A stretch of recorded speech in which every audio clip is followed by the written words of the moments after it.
Olá, esse é o programa Atual Saúde. Eu sou Ricardo Zimmer. Hoje a gente tem aqui conosco o Dr. Leandro, urologista, que traz um tema de grande relevância ao universo feminino, a incontinência urinária. Você vai saber em quem pode acontecer, quais os tipos e principalmente qual o tratamento e como se evitar isso. Então a gente vai a um breve intervalo, na sequência voltamos com esse assunto, incontinência urinária feminina, com o Dr. Leandro, urologista.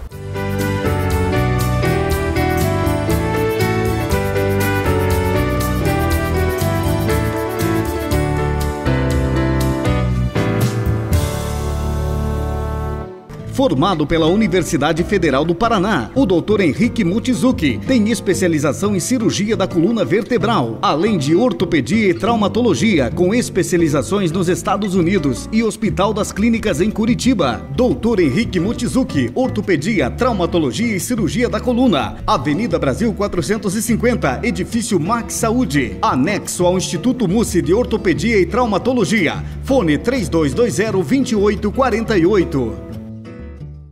Doutora Laira Metzing-Zimmer, Clínica Geral e Medicina Estética, peeling químico e manipulado, cosmetria, botox, tratamento para rejuvenescimento, emagrecimento com orientação alimentar. Agende sua consulta. Fone 3224-1540. Doutora Laira Metzing-Zimmer, Avenida Brasil 530, primeiro andar, sala 3. Urovita, Centro Avançado de Urologia, Dr. Leandro Pinot, laser para tratamento do cálculo renal, doenças da próstata e aparelho urinário. Urovita, Centro Avançado de Urologia, Rua Dr. Silvio Vidal 175, no Centro Médico Dr. Silvio Vidal, primeiro andar. Fone 3025-4740. Acesse www.patão.com.br e fique conectado 24 horas com o Patão Supermercado. Ofertas, receitas, informações, blog, prêmios, dicas, saúde, notícias, lançamentos, promoções, Twitter e muito mais. Acesse www.patão.com.br. Não esqueça, é sem acento. É sem acento. Patão Supermercado, 24 horas com você na internet.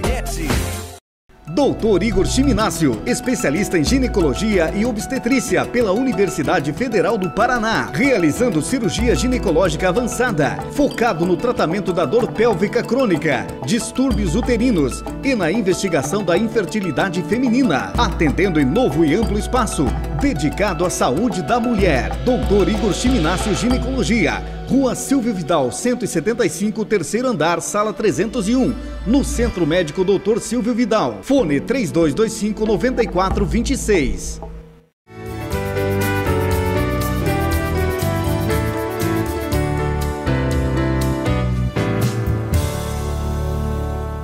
Voltando aqui com o programa Atual Saúde, hoje a gente tem novamente o Dr. Leandro, na nossa série falando sobre urologia. Dr. Leandro, o que é a incontinência urinária? Para o pessoal de casa conseguir entender isso. A incontinência urinária seria aquela perda involuntária, desde uma simples gotinha, ou até mesmo um esvaziamento completo da bexiga, de forma que a pessoa não tenha o controle desse ato miccional. Entendo. E em quem que pode dar isso? Em quem é mais acometido? Olha, estima-se que 5% da população sofra de incontinência urinária, da população feminina, no caso. Mas, na verdade, esse número pode ser muito maior porque muita gente acaba não procurando ajuda, assistência médica adequada e vai convivendo com um problema, uma escapadinha de urina aqui e ali, e vai convivendo com isso. Então é uma estatística que é subestimada, entende? Em relação ao sexo feminino, isso pode ocorrer em qualquer idade, tá? Mas a idade com maior incidência seria acima de 60 anos de idade. E no sexo feminino. Teria algum porquê acima dos 60 anos isso acontecer? Olha, existem alguns fatores.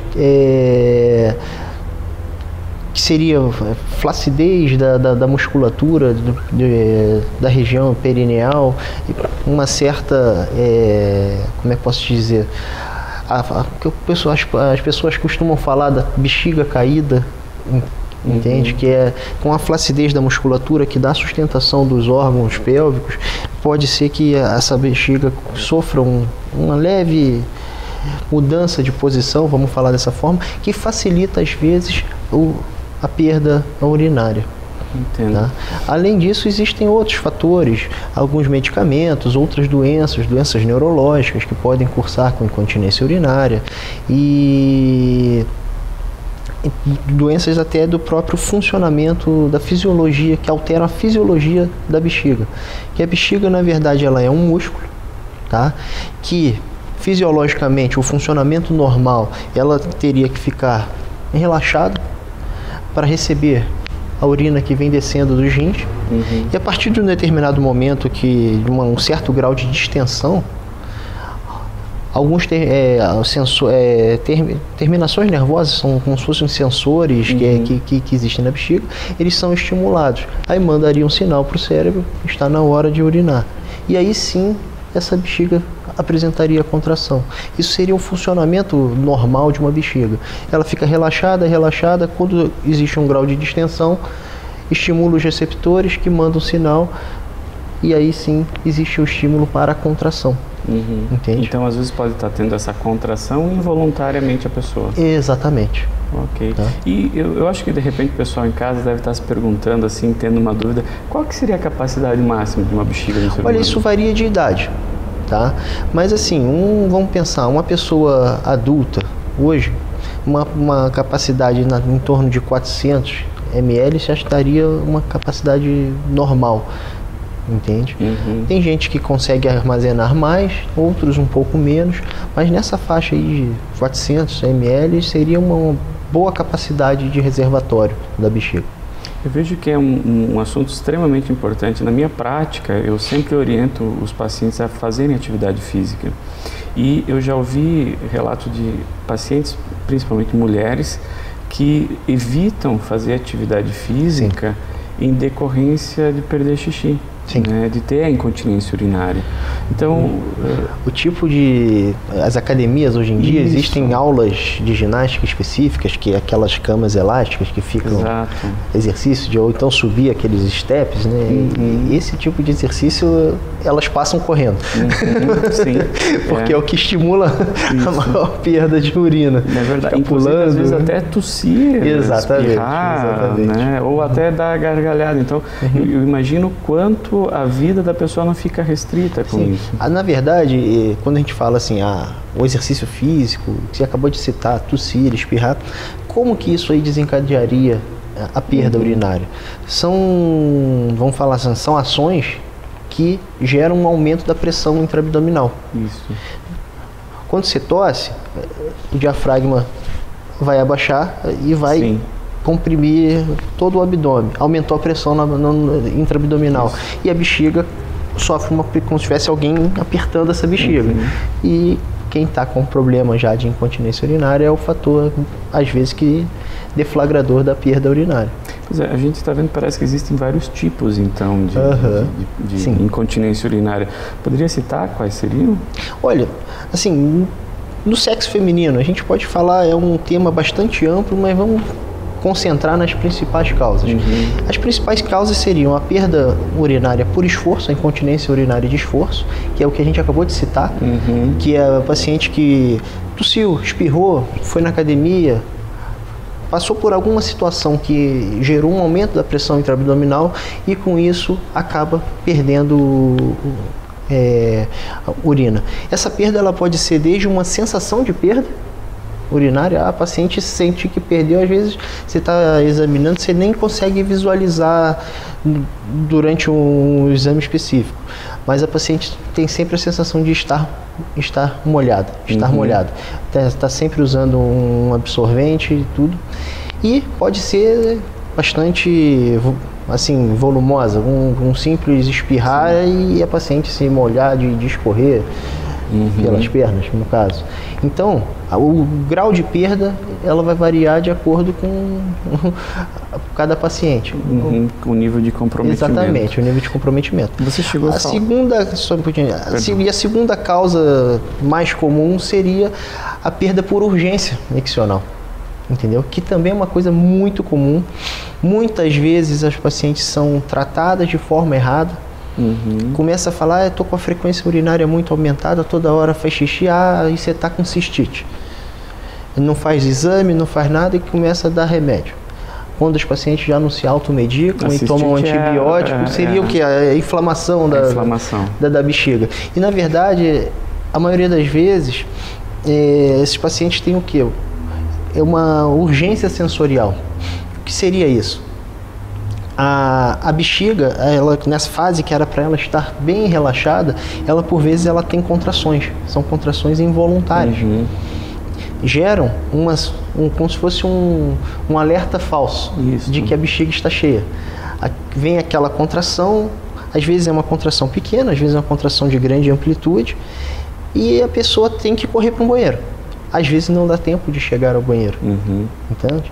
Então, é uma perda urinária que às vezes dá tempo de chegar ao banheiro, a pessoa nem perde, mas quando não consegue um banheiro rápido, acaba perdendo urina, sabe? E ela não está associada a essa questão de esforço físico. É interessante nesse caso que existe como se fosse uma dissociação.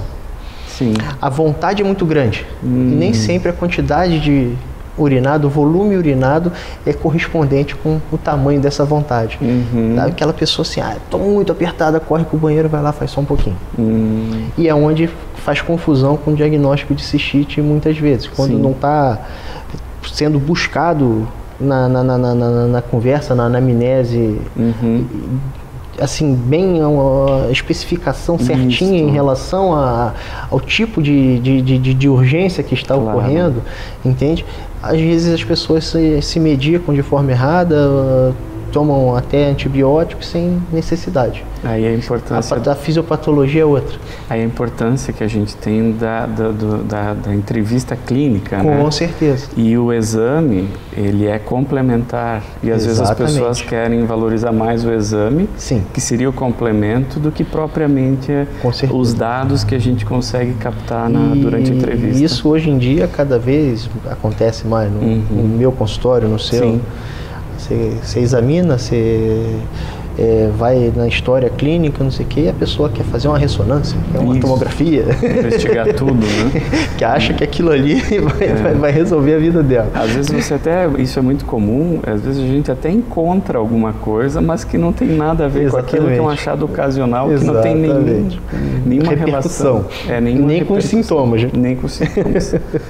Se fizessem 100 pessoas, iriam achar e elas estariam passeando pela rua.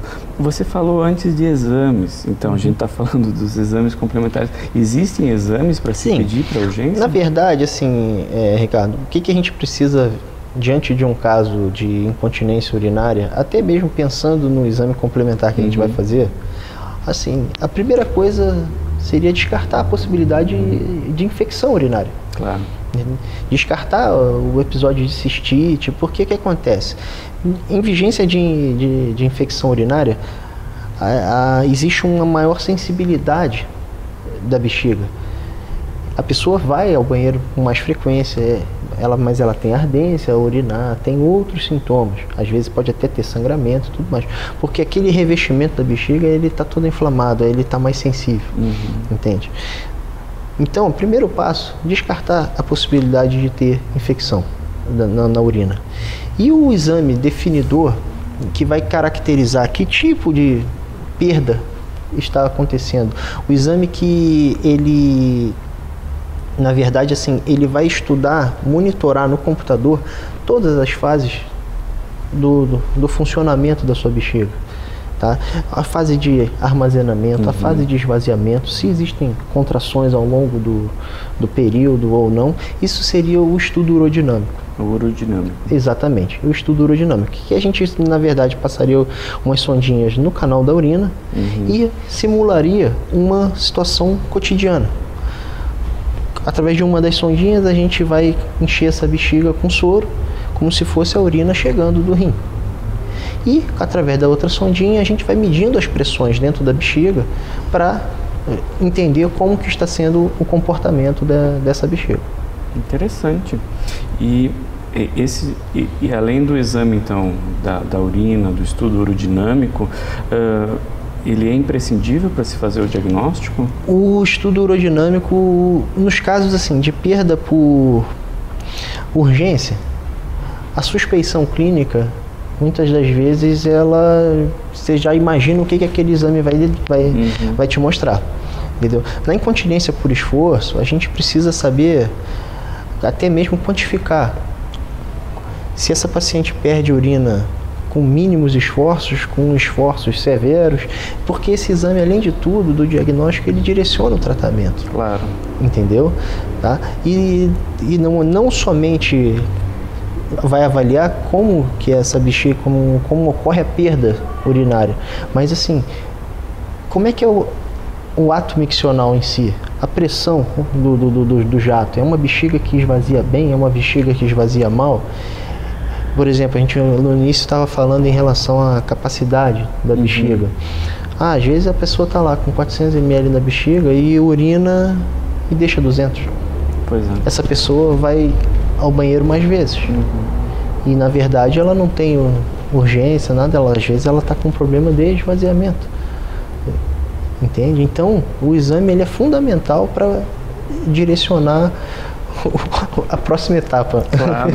Então, a gente vai a um breve intervalo e na sequência a gente vai à próxima etapa, que são as dicas de prevenção e principalmente o tratamento sobre incontinência urinária em mulheres.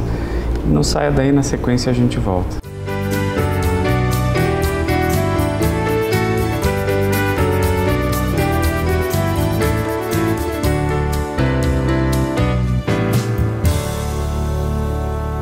Doutor Igor Chiminácio, especialista em ginecologia e obstetrícia pela Universidade Federal do Paraná, realizando cirurgia ginecológica avançada, focado no tratamento da dor pélvica crônica, distúrbios uterinos e na investigação da infertilidade feminina, atendendo em novo e amplo espaço, dedicado à saúde da mulher. Doutor Igor Chiminácio Ginecologia, Rua Silvio Vidal, 175, terceiro andar, sala 301, no Centro Médico Dr. Silvio Vidal. Fone 3225-9426. Doutora Laira Metzinzimmer, Clínica Geral e Medicina Estética, peeling químico e manipulado, cosmetria, botox, tratamento para rejuvenescimento, emagrecimento com orientação alimentar. Agende sua consulta. Fone 3224-1540. Doutora Laira Metzinzimmer, Avenida Brasil 530, primeiro andar, sala 3.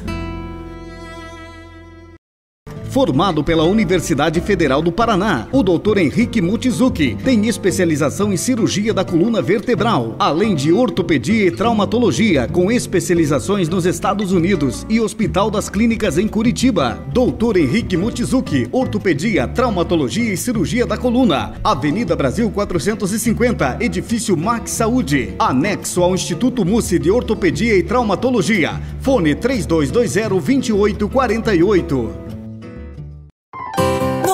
De todas as tendências, texturas, cores, transparências. Escolher o detalhe final, tradição no mercado tem o toque ideal.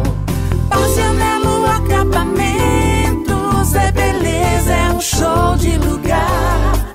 Parcianelo Acabamentos, traga os seus sonhos pra cá. Guarani, 840 Pato Branco.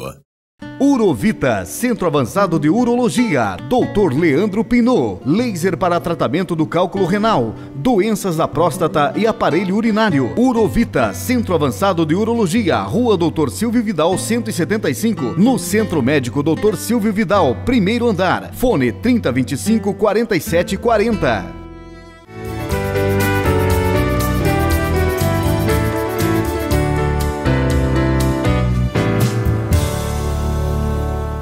Esse é o Atual Saúde, a gente retorna agora, após o intervalo. A gente está conversando hoje com o Dr. Leandro sobre incontinência urinária em mulheres. Doutor, existe alguma forma de prevenção para isso? Olha, na verdade, não existe essa prevenção. Não é uma doença que você tem como adotar medidas que vão... Não vai ser tomando mais líquido, Exatamente. Fazendo exercício? De uma forma geral, assim, problemas da via urinária, a prevenção de muitos problemas urinários seria uma gestão adequada de líquidos. Claro. Entendeu? Se você bebe bastante líquido, você está produzindo bastante urina e com isso você está conseguindo carregar toda, vamos falar assim, a sujeira que foi removida do sangue através dos rins e conseguir jogar isso ao meio externo. Tá? Beber bastante líquido seria uma medida preventiva de várias coisas dentro da urologia, vamos falar assim. Mas assim, ela não seria uma prevenção da incontinência, entendeu? Porque os fatores que estão associados à incontinência não teriam a ver com medidas preventivas. Eles podem vir a ocorrer independente da pessoa beber bastante água ou outra coisa do tipo. Ter parto normal, cesariana. Bom, você tocou num assunto interessante. Existem alguns mitos, né? E a gente, aqui no Brasil, cada vez o número de cesarianas é maior do que o de partos normais, apesar de não ser a orientação. As pessoas querem escolher o dia que o neném vai nascer de acordo com a lua, numerologia e outras coisas mais. Claro. E existe esse mito. Se eu tiver parto normal, depois eu vou ficar perdendo urina quando eu estiver velha. Olha, não é bem assim, entende? O parto normal, como o próprio nome diz, é uma coisa fisiológica, muito mais fisiológico do que uma cesariana. Não está correlacionado com assim, não existe uma relação retilínea com a incontinência urinária lá na frente. Existem pacientes que só tiveram partos cesarianos e têm incontinência urinária. Tem pessoas que tiveram partos normais e não têm incontinência urinária, sabe? E além de tudo, esse mito estaria relacionado à incontinência urinária de esforço. Sim. Existem outras causas de incontinência urinária que não tem correlação nenhuma com a presença ou ausência de... já teve parto, não teve parto. Então são coisas assim que circulam. É aquela informação que vai se perpetuando, mas não é embasada, vamos falar assim. Tá? Em relação à incontinência, aquilo que a gente falou no bloco anterior, ela pode ocorrer, ser deflagrada por um esforço, um aumento da pressão intraabdominal, que pode ser através da tosse, de um espirro, uma gargalhada, uma atividade física. Esse seria um tipo, né? Isso daí seria um tipo de incontinência, incontinência de esforço. E nos casos de incontinência por urgência, pessoa ter tido um parto normal, uma cesariana, olha, não tem correlação alguma.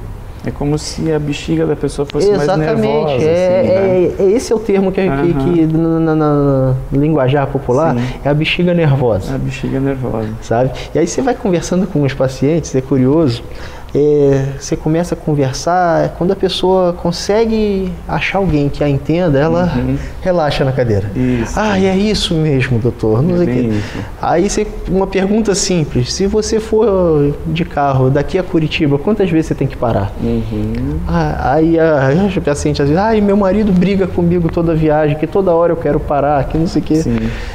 Ao contrário da maioria das pessoas, se você compra uma passagem de ônibus, por exemplo, você procura ficar o mais longe do banheiro. Essa pessoa compra do lado do banheiro.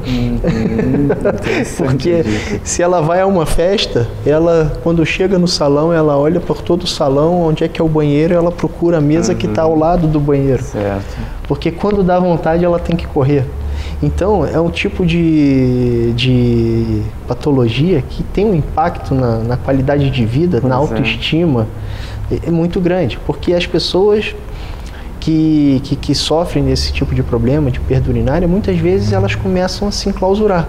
Evitam sair de casa, evitam exposições exposições em festividades, Sim. em locais com muitas pessoas, porque com medo de passar um constrangimento, sabe?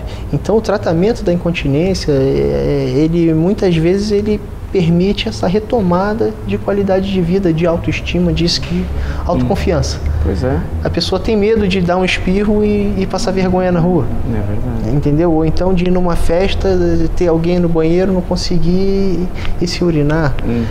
Sem contar com a sensação de estar suja. Isso. Que as mulheres falam muito. Eu me cuido, eu tomo banho, eu me cuido bastante, não sei o quê, mas eu tenho sempre a sensação de estar suja. Isso é uma coisa muito ruim. Entende? Então são fatores que a gente lida no dia a dia dentro do consultório. Esses tipos de incontinência, elas são muito importantes para o diagnóstico, né? Claro. Assim, existem, a gente bateu bastante na tecla da incontinência por esforço e na incontinência por urgência.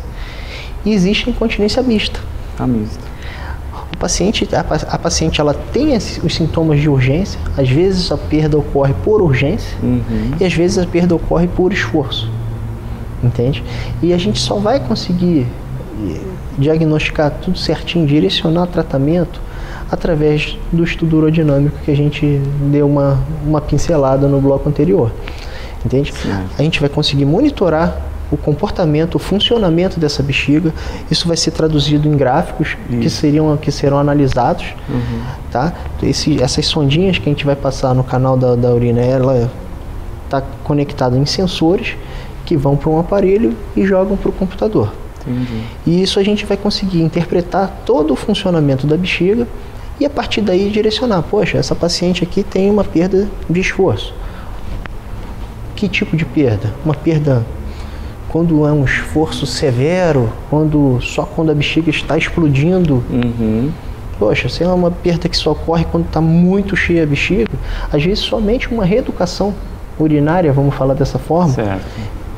Procurar ir ao banheiro mais vezes, não deixar a bexiga chegar a um ponto muito de distensão. De distensão muito cheia.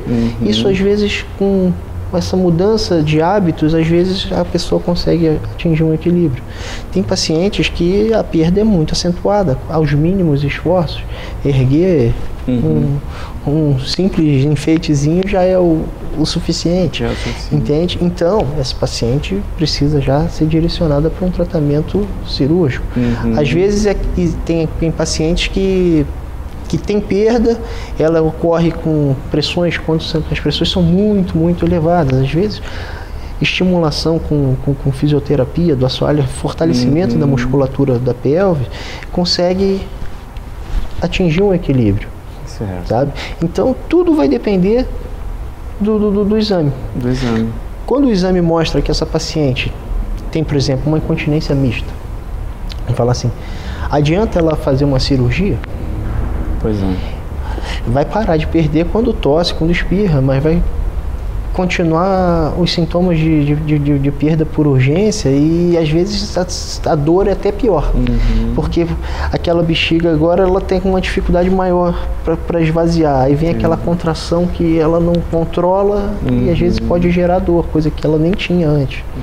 Então às vezes a gente tem que primeiro instituir tratamento medicamentoso, estabilizar essa bexiga, num segundo tempo fazer uma abordagem, às vezes quando é o tipo de uma abordagem cirúrgica, para fazer essa correção da incontinência. Então, eu volto a falar, tratar a incontinência urinária sem ter em mãos um estudo urodinâmico bem feito é dar tiro no escuro. Seria mesmo isso, né? Porque entendeu? Você não vai estar sabendo mirar aquilo. Exatamente, você está dando tiro no escuro, sabe?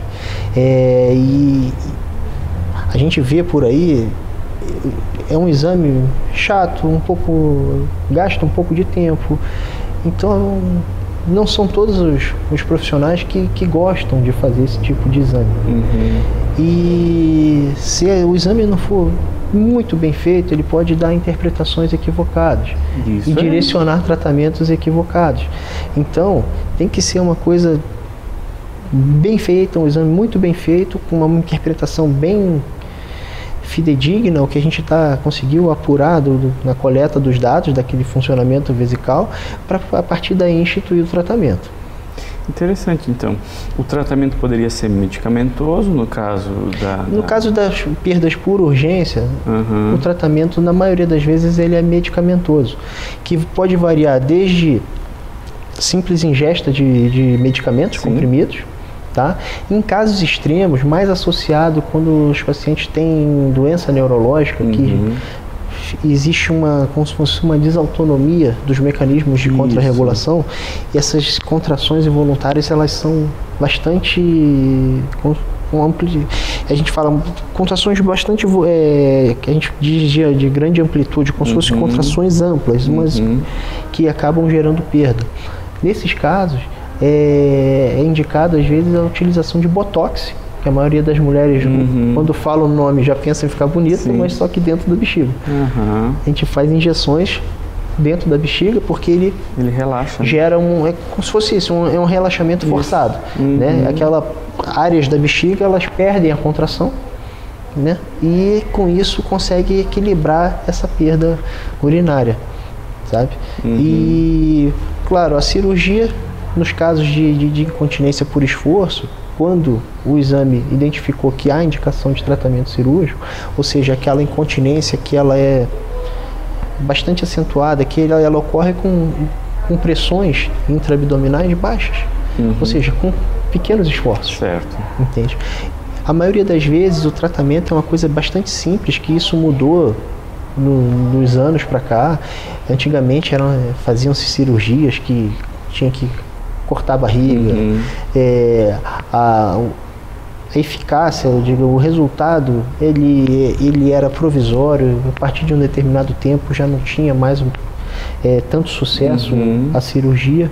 E hoje em dia a maioria das cirurgias para incontinência, ela utilizam como se fosse uma telinha, uma fita, que é passada por baixo através da vagina, isola a uretra e ergue um pouco o conjunto ali, a bexiga e a saída que seria o início da uretra. E com isso gera uma fibrose, e aquilo ali volta para a posição habitual. Ela fica, como se diz assim, ancorada. E com isso consegue equilibrar a perda urinária. Um procedimento simples.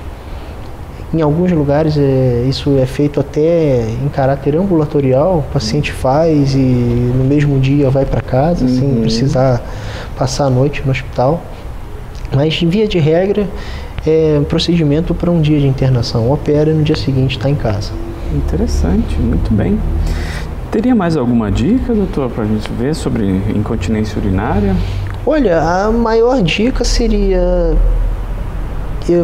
isso seria um relato da vivência de consultório, sabe? Eu me deparo com pessoas que sofrem há anos e que não procuraram assistência por causa desse tipo de problema. Isso aí gerou problemas, às vezes, sérios em relacionamento interpessoal, qualidade de vida e tudo mais, e que quando fazem um tratamento correto, a frase é sempre a mesma. Nossa, se eu soubesse que era tão fácil, por que eu já teria feito isso antes? Por que eu não fiz isso há mais tempo? A gente não pode se conformar, né? Exatamente. É simples, as pessoas precisam desmistificar, precisa ter um diagnóstico preciso, e o tratamento ele existe para melhorar a qualidade de vida. Interessante, muito bom. Queria muito lhe agradecer estar aqui conosco novamente, agradecer vocês em casa, participando, mandando sugestões, né, dando toques para a gente, isso é sempre muito importante, né? Agradecer também a Deus de disponibilizar essa oportunidade para a gente, e até a próxima, então.